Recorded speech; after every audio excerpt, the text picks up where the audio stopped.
Next up, he has been called the U.S.'s greatest purveyor of the grotesque. He's caused 73 people to faint at readings of his short story, Guts. And many of his fans consider themselves members of the cult of Tyler Durden, after his highly successful novel Fight Club was made into a film with Brad Pitt and Edward Norton. We won't be talking about Fight Club tonight, however, due to the first rule of Fight Club. Since then, he has written 14 books, including Survivor, Choke, Haunted, Lullaby, Rant, Pygmy, and Tell All, among others. His most recent book, Damned, is the story of a 13-year-old in hell. Please welcome Chuck Palahniuk to Livewire.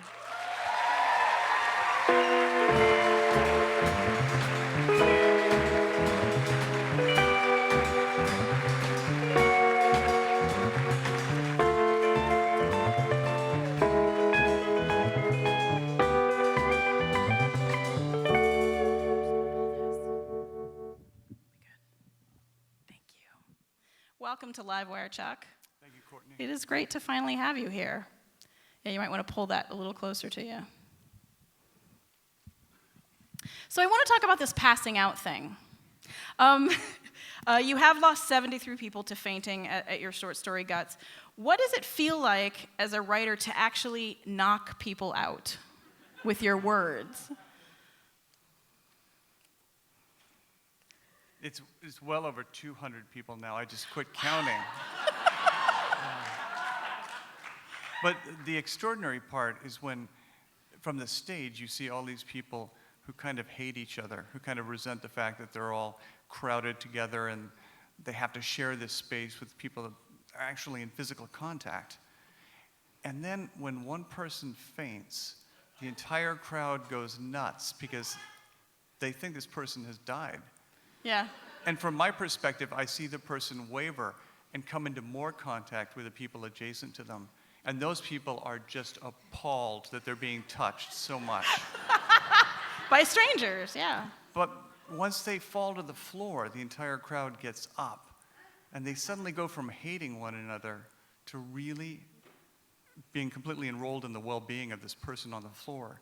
And as the person on the floor is revived, it's like watching Lazarus raised from the dead. It is. Everyone there is euphoric. And the entire mood of the crowd has changed after that. Everyone is completely bonded by this witnessing of one person seemingly die and then come back from the dead. And from where I'm sitting, I've got the best seat in the house. Sure.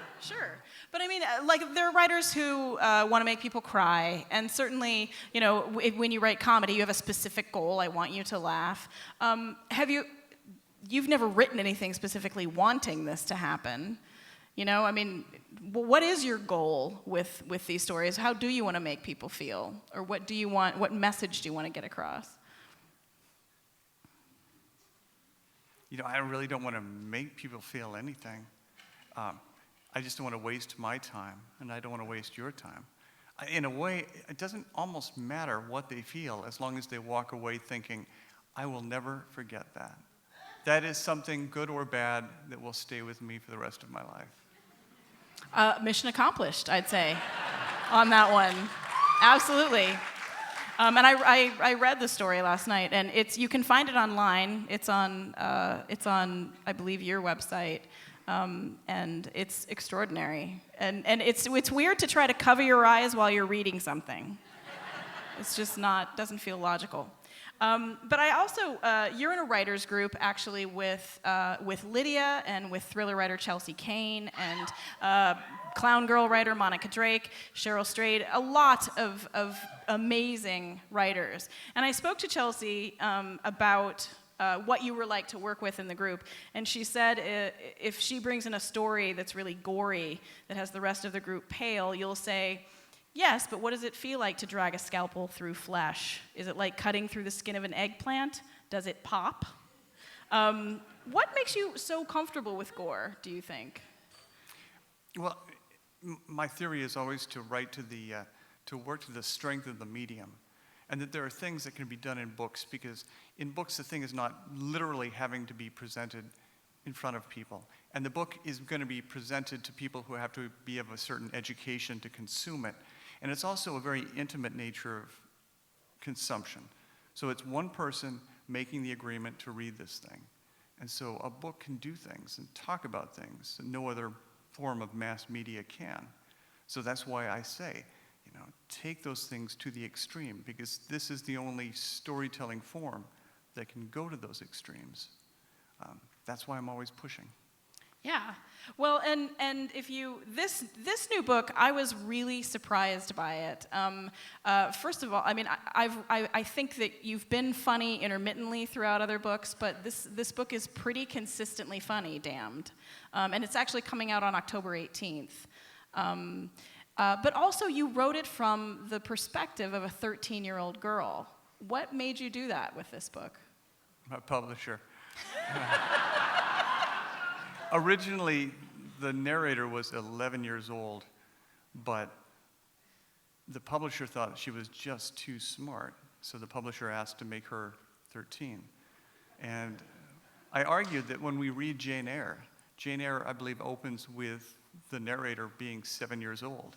And she's 7 years old, and she's intelligent, and she is well-spoken. But nowadays, if you have a 7, 11, 13-year-old character, we're expected that they're going to be an idiot. And she's really snarky, which is great. And also, and I don't think I'm giving too much away, but her name's Madison, and she actually ends up doing fairly well in hell. And I found it really interesting. Local writer Karen Carbo wrote a series of books, the Minerva Clark series, where I think it was a 13-year-old girl got hit by lightning, and that's how she got rid of her self-esteem problem. And I found it interesting. It's like, or you can go to hell, and suddenly it'll go away, because she became really powerful. Did you feel like that was a statement on your part?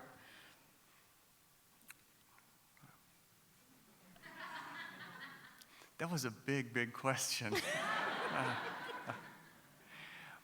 There's a kind of a form of storytelling where the narrator ends up in circumstances that are absolutely unbearable. Shawshank Redemption. Kind of a character who ends up in these terrible circumstances, not fully understanding how they came to be there, whether or not he deserves to be in prison for the rest of his life. Or Judy Blume's book, Are You There, God? It's Me, Margaret, where this little girl, she's carted out from New York City into the suburbs. And it's basically, here's the rest of your life, make do. And so I wanted to write one of those books that are really about that very first day of the job, the very first day where you've ended up in some place you don't want to be. And what is the worst place you don't want to be? That is hell. Right. Yeah. And another, I get a little irritated that all the Portland people I know have kind of abandoned discussing anything in terms of hell or religion. That's kind of the new transgressive place. It used to be that when I walked around with a black eye while I was writing Fight Club, people wouldn't look at my black eye and they would talk about the weather because they did not want to see this thing.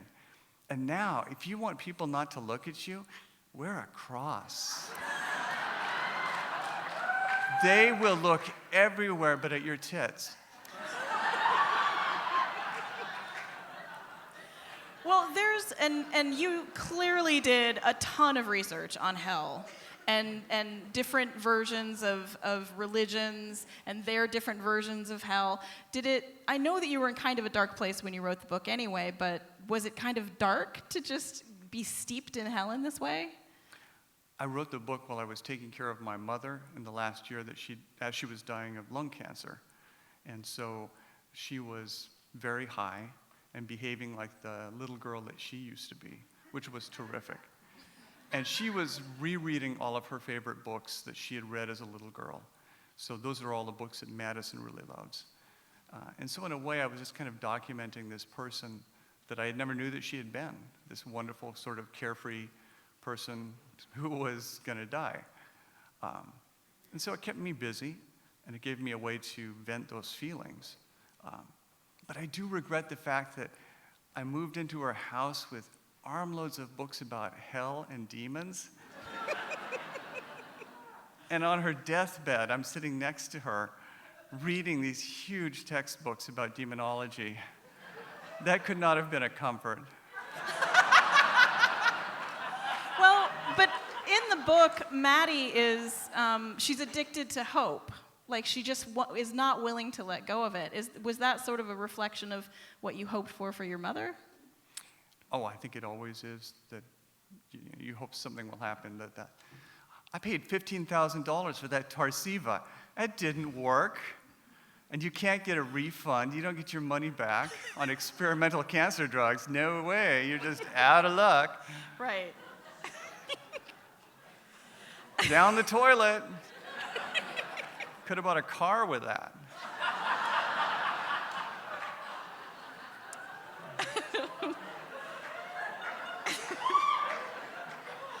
So, I'm glad you could laugh. And you don't get to tax deduct it. Me with my bookkeeper, it was for my dying mother. Does that make a difference? So in the book, Madison, the protagonist, says, what makes the earth feel like hell is our expectation that it should feel like heaven. And I read a study about Denmark being happier than the rest of Europe, even though they had really bad weather, bad food, and high alcohol consumption, because their people have low expectations. So if we all expected less, would this be heaven on earth, do you think? If we just lowered our expectations. I mean, what makes the earth feel like hell is our expectation that it should feel like heaven. Do you feel like that's you talking? That is the future of pharmacology. Instead of managing your mood, it's just going to be managing your expectation. Mm-hmm. That way, when you walk in and it's just chocolate or vanilla, you're fine with that. Mm-hmm. What are your expectations? As a person, your personal expectations that you walk around with? Are you a pessimist or an optimist?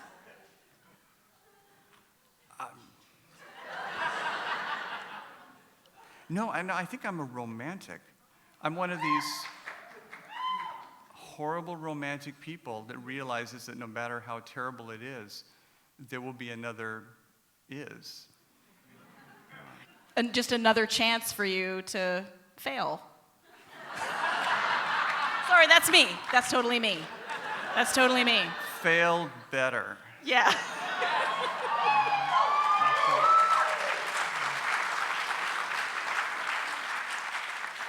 You're actually talking about writing a YA, young adult novel.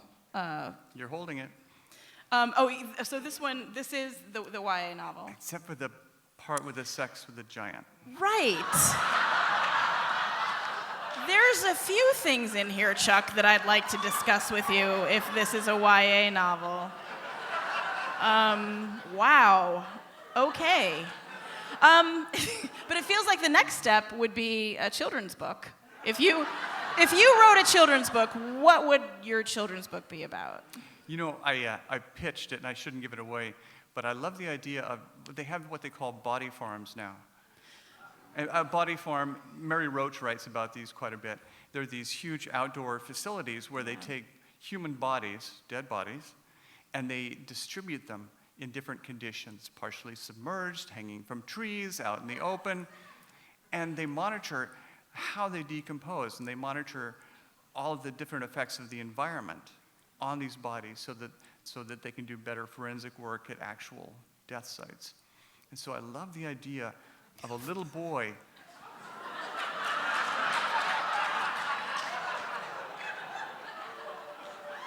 it's basically Christopher Robin in the 3 Acre Woods. But instead of Winnie and Eeyore and Kanga and Tigger, you have rotting corpse number 1. Sure. In partially submerged car. And these are his best friends. Yeah. You should talk to Disney about that as well. Yeah, or Pixar. I've got Tim Burton's number right here. Well, it's been an absolute pleasure talking to you. The book is Damned. The author is Chuck Palahniuk. Thank you so much for joining us. Oh, Chuck Palahniuk, everybody.